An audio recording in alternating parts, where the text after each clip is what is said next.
నమస్తే, నేను మీ కుప్ప పద్మిని. ఇన్నాళ్ళు మీ సపోర్ట్ ని నాకు అందిస్తూ, మీ ప్రేమని నాకు అందిస్తున్న ప్రతి ఒక్కరికి కృతజ్ఞతలు. ఇప్పుడు చూడబోతున్న ఈ వీడియో కూడా ఖచ్చితంగా మీకు ఉపయోగపడుతుంది.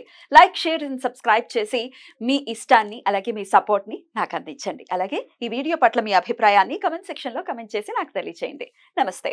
సూర్యోస్మి. నేను మీ విక్రమాదిత్య. ఆరోగ్యమే మహాభాగ్యం, ఆరోగ్యం భాస్కరాధీనం. ఆదివారం మద్యం మాంసం మైదనం వద్దు, ఆరోగ్యం ఐశ్వర్యం వద్దు. మీరు ఆచరించండి, 10 మందిని ఆచరింపచేయండి. ఆచరించండి, ఆరోగ్యవంతులుగా ఉండండి. ఆచరించండి, ఐశ్వర్యవంతులు కండి. ఆచరించండి, ఆనందంగా జీవించండి. సూర్యోస్మి. నమస్తే, వెల్కమ్ టు అవర్ ఛానల్. నేను పద్మిని. ప్రస్తుతం మనతో పాటు ప్రముఖ ఆధ్యాత్మికవేత్త, సూర్య ఉపాసకులు, Sun Spiritual Society founder Vikramaditya గారు మనతో పాటు ఉన్నారు. మాట్లాడదాం. సార్ నమస్తే. సార్ సూర్యోస్మి తల్లి. సార్, సర్వసాధారణంగా వినేటటువంటి మాట, మేము ఎవ్వరికి ఎటువంటి ఆపద తీసుకురాలేదు, హాని చేయలేదు ఎవ్వరికి. మేము ఎప్పుడు మాకు పుట్టి బుద్ధి ఎరిగి మేము ఎప్పుడు ఎవ్వరిని హింసించలేదు. అయినప్పటికీ అష్ట కష్టాలు అంటారు చూసారా, అవన్నీ మాకే ఉన్నాయి. నిజంగా మమ్మల్ని హింసించిన వాళ్ళు కానీ, లేకపోతే నిజంగా క్రూరులు ఉంటారు చూసారా, వాళ్ళకి అష్టైశ్వర్యాలు, సుఖ సంపదలు అన్నీ కూడా ఉన్నాయి. వాళ్ళు సూపర్ హ్యాపీగా ఉన్నారు. మరి మేమెవరికి ఏమి హాని చేయనప్పుడు, మేము ధర్మబద్ధమైన జీవితాన్నే మేము అనుసరిస్తున్నప్పుడు మరి మాకెందుకు కష్టాలు? మేము ఇంకేమిటి, ధర్మానికి ఉన్నటువంటి ఆధారం ఏమిటి? ఎందుకు ధర్మబద్ధమైన జీవితాన్ని మనం అసలు అనుసరించాలి, ధర్మాన్ని ఎందుకు పట్టుకోవాలి అని అంటే, ఇది చాలా చిక్కు ప్రశ్న ఏమో అని అనిపిస్తుంది. దీనికి ఏంటి సార్ సమాధానం? చిక్కు ప్రశ్నలు అంటూ ఏమి ఉండవు. ఒకవేళ నాకు నాలెడ్జ్ లేకపోతే నేను చెప్పలేకపోయి మాట చెప్తున్నాను. అదే చిక్కు ప్రశ్న ప్రతి ప్రశ్నకి సమాధానం ఉంటుంది. అది చిక్కుపడిందా, లేకపోతే సాఫీగా ఉందా, సాఫ్ట్గా ఉందా, ఇవన్నీ వేస్ట్. తెలిసినోడు కూర్చుంటే దేన్నైనా సరే విప్పేస్తాడు. ప్రశ్నే కదా, సంధించావు. నువ్వు కొంచెం తికమక పెట్టి అడిగి ఉండొచ్చు, నాకు అర్థం అవ్వకపోవచ్చు, నేను సమాధానం చెప్పలేదు. ఇప్పుడు ఈ ప్రశ్న ఎలా అయితే ఉందో, ఇప్పుడు మీరు మాట్లాడిన మాట ఏదైతే కష్టం కర్మ రూపంలో కుడిపేస్తుంది అంటారు కదా, ఇదే. అంటే చాలా మంది అంటుంటారు, మేము ఎవరికి ఏమీ చేయలేదండి, కానీ మాకే ఎందుకు ఇంత కర్మ. మరి ఏది జరిగినా సరే కర్మ అని అంటే కర్మ అనేది ఏదో మనల్ని అనుభవింపచేస్తుంది. మన నోట ఆ మాట వచ్చింది అంటే ఏం చేసామో తెలియని స్థితిలో ఉన్నాం, కర్మ అనుభవిస్తున్నాం అని అర్థమవుతుంది. ఇది అనుభవించేది కర్మ అని అర్థమవుతుంది, కానీ ఏంటి అనేది యోచించే స్థితిలో లేవు. ఎందువలన వచ్చింది అనేది తెలియదు. ఎందువలన వస్తుంది సార్? 100% మీకు న్యూటన్ థర్డ్ లా ఐడియా ఉందా? There is action equal to opposite to same same reaction ఉంటుంది. అంటే కంపల్సరీ ఎక్కడో ఏదో జరిగింది, దానికి మనం ప్రతిఫలాన్ని అనిపిస్తాం. ఇది ఎప్పుడు అనుభవిస్తాము అంటే మనకి రెగ్యులర్గా రోజు జరిగిపోతుంది. ఎప్పుడైతే మన ఒక బ్యాగ్, ఒక సామెత, దీనికి ఒక ఎగ్జాంపుల్ చెప్పాలి మీకు. ఒక బాగా డబ్బు ఉన్నటువంటి బాక్స్ తోటి ఎవరో వెళ్తున్నారు, దాని నిండా డబ్బులు ఉన్నాయి. ఎవడో ఒక దొంగ వచ్చి దొంగతనం చేసి పట్టుకెళ్ళిపోయాడు.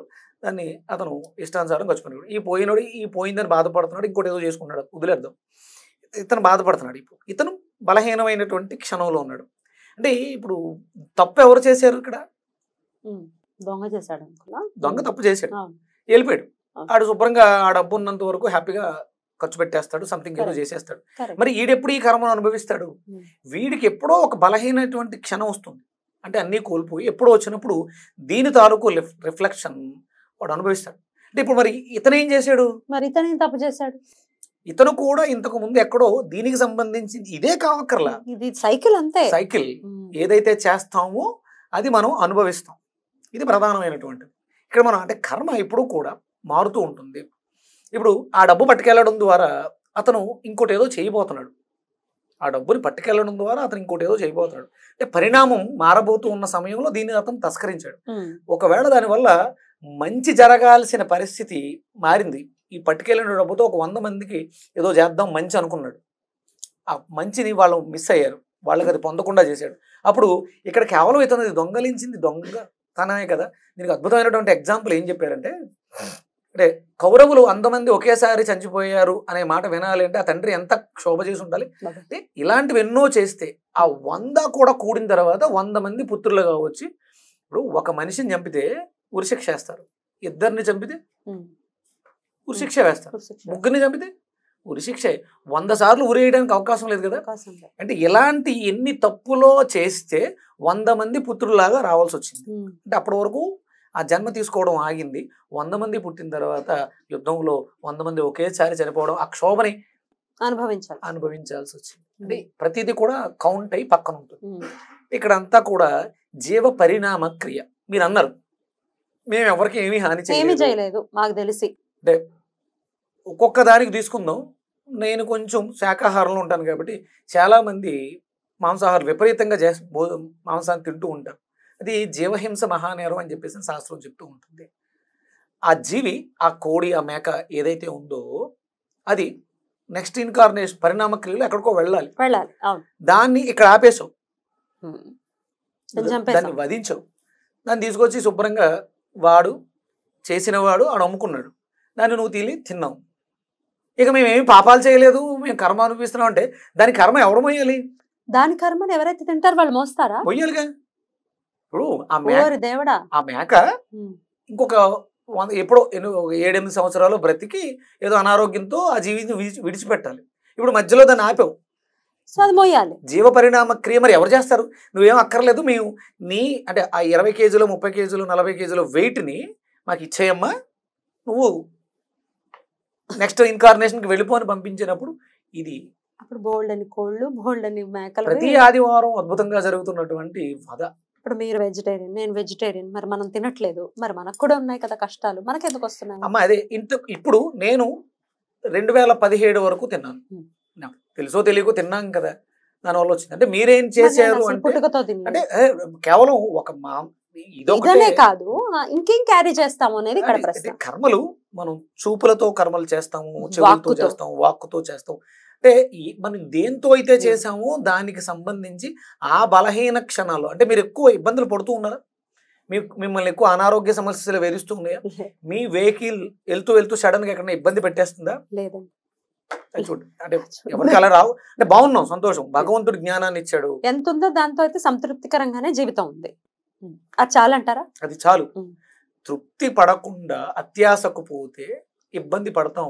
సో ఏదైనా వాచా దోషం చేసి, ఇప్పుడు మిమ్మల్ని నేను ఏదో హర్ట్ చేశాను ఏదో మాటతో, మీరు నన్ను తిరిగి అనలేదు, సో మీ కర్మని మోయాల్సిన పరిస్థితి ఉంటుందా? ఎస్. అంటే నేను ఏదైతే ఒకవేళ నేను ఏదో తెలుసో తెలియకో ఏదో పాపం చేస్తున్నానమ్మా, తప్పు చేస్తున్నానమ్మా, దాన్ని నువ్వు 10 మందికి స్ప్రెడ్ చేసావు. అందుకని చెప్తారు, ఎవరైనా తప్పు చేస్తే వాళ్ళ తప్పుని చెవుల్లో వేసుకుని నాంచేవాళ్ళు నన్ను శుభ్రంగా నాలికతో నాకేస్తారట.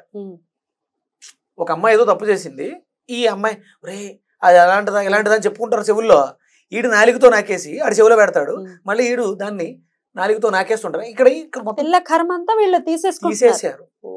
10 మంది మన గురించి మాట్లాడుకుంటే, నెగిటివ్ ఏదైనా మాట్లాడుకుంటూ ఉంటే అది వాళ్ళు శుభ్రంగా క్లీన్ చేసేస్తున్నారు. చేయొద్దు దీన్ని బట్టి. ఇప్పుడు రామనామం ఉచ్చరించడం వల్ల ముక్తిని మోక్షాన్ని పొందుతాం, జ్ఞానాన్ని పొందుతాం. అదే నాలికతో ఆహారాన్ని స్వీకరిస్తున్నాం. అశుద్ధాన్ని ఎందుకు స్ప్రెడ్ చేస్తాం? నాలిక లేకపోతే మాట స్ప్రెడ్ అవ్వదుగా. అంటే మాటతో కూడా చేసి ఉండొచ్చుగా. నేను బాధపడుతున్నాను అంటే, నేను ఇబ్బంది పడుతున్నాను అంటే, నేను కష్టపడుతున్నానంటే, నేను చేసినటువంటి అది చేతులతో చేసినటువంటి కర్మ కావచ్చు, ఈ పంచేంద్రియాలతో ఏదైనా ఏ దాంతో చాలా మంది అంటారు ఇప్పుడు మేకలు కోళ్లే కాదు మరి వంకాయలు అడుగుదాం అనుకో, వాటికి ప్రాణాలు లేవా? అయ్యో వాటికి నోరు లేదు కాబట్టి వాడికి తెలియదు, స్పర్శ లేదు కాబట్టి వాడికి తెలియదు, అవి కూడా మరి ఎలా సార్? అంతే, దానికోసమే భగవంతుడు అంటే మనం బ్రతకాలి కాబట్టి కొన్ని కర్మలు అయితే మనం ఆచరించాలి. ఆ ఆచరించే కర్మల్లో ఇలాంటి చిన్న చిన్న దోషాలు, ఇది పెద్ద దోషాలు కాదు, అది గిలగిల కొట్టుకోవడం ఉండదు, రక్తాన్ని చిందించటం ఉండదు, మాంసం ఉండదు. ఇదేది అంటే మన శరీరానికి అది మృతం. ఇప్పుడు ఒక తోటకూర కట్ట పట్టుకెళ్ళి వండుకుంటూ లేకపోతే పక్కన పెట్టుకుని అది పెద్దగా ఇబ్బంది పెట్టదు ప్రకృతి. అదే ఒక మృత కలేబరాన్ని తీసుకెళ్ళి ఇంట్లో పెట్టుకుని వండుకోకపోతే కుళ్ళిపోయి చచ్చిపోతుంది. ఉండగలం అక్కడ? దానికి దీనికి ఉన్నటువంటి వ్యత్యాసం అంత. ఇది కూడా కుళ్ళుతుందేమో గానీ ఇది పౌష్టికంగా మారిపోతుంది, కంపోస్ట్ అవుతుంది, మళ్ళీ ఇంకొక జీవికి జన్మనివ్వడానికి ఆధారంగా మారుతుంది. ఈ మృత కలేబరం అలా కాదు కదా, మనల్ని ఇబ్బంది పెట్టేస్తుంది. ఇలాంటివి చేయకూడదు. ఇక్కడ దీనికి కూడా అది కూడా శాస్త్రం తప్పుగానే చెప్పబడింది. అందుకనే దానికోసమే మనం చేసే యజ్ఞాల్లో భూత యజ్ఞం అని చెప్పేసి అని మనం తినే ప్రతి మెతుకులో ఒక 3 గుప్పెళ్ళు పక్కకు తీసి ముందు అది వాళ్ళకి చెల్లించడం ద్వారా కొంత ప్రక్షాళన జరుగుతుంది. అలాగే మనం సంధ్యావందనం కంపల్సరీ ఆచరిస్తాం, ఆచరించాలి. ఆ ఆచరించే దాంట్లో యద్రాత్ర్యాత్ కురుతే పాపం తద్రాత్ర్యాత్ ప్రతిముచ్యతే, యదహ్నాత్ కురుతే పాపం తదహ్నాత్ ప్రతిముచ్యతే. ఒకవేళ మనసులో యదహ్నాత్ అప్పుడే ఆ క్షణమే తప్పు జరిగితే అప్పటికప్పుడే మనం దాన్ని నిష్కృతి చేయడానికి. అంటే దీనివల్ల ఎదుటి వ్యక్తికి ఇబ్బంది లేదు.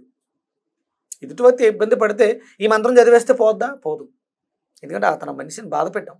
ఒకవేళ తెలుసో తెలియక చిన్న చిన్నవి ఏమన్నా జరిగితే యదహ్నాత్ కురుతే పాపం తదహ్నాత్ ప్రతిముచ్యతే, యద్రాత్ర్యాత్ కురుతే పాపం తద్రాత్ర్యాత్ ప్రతిముచ్యతే. దానికి ఉంటుంది, అది క్లియర్ అవుతుంది. అంతే. Right sir. అయితే మరి ఇన్ని తప్పులు ఎలాగో జరుగుతూనే ఉంటాయి, ఇకపై జరుగుతాయి కూడా.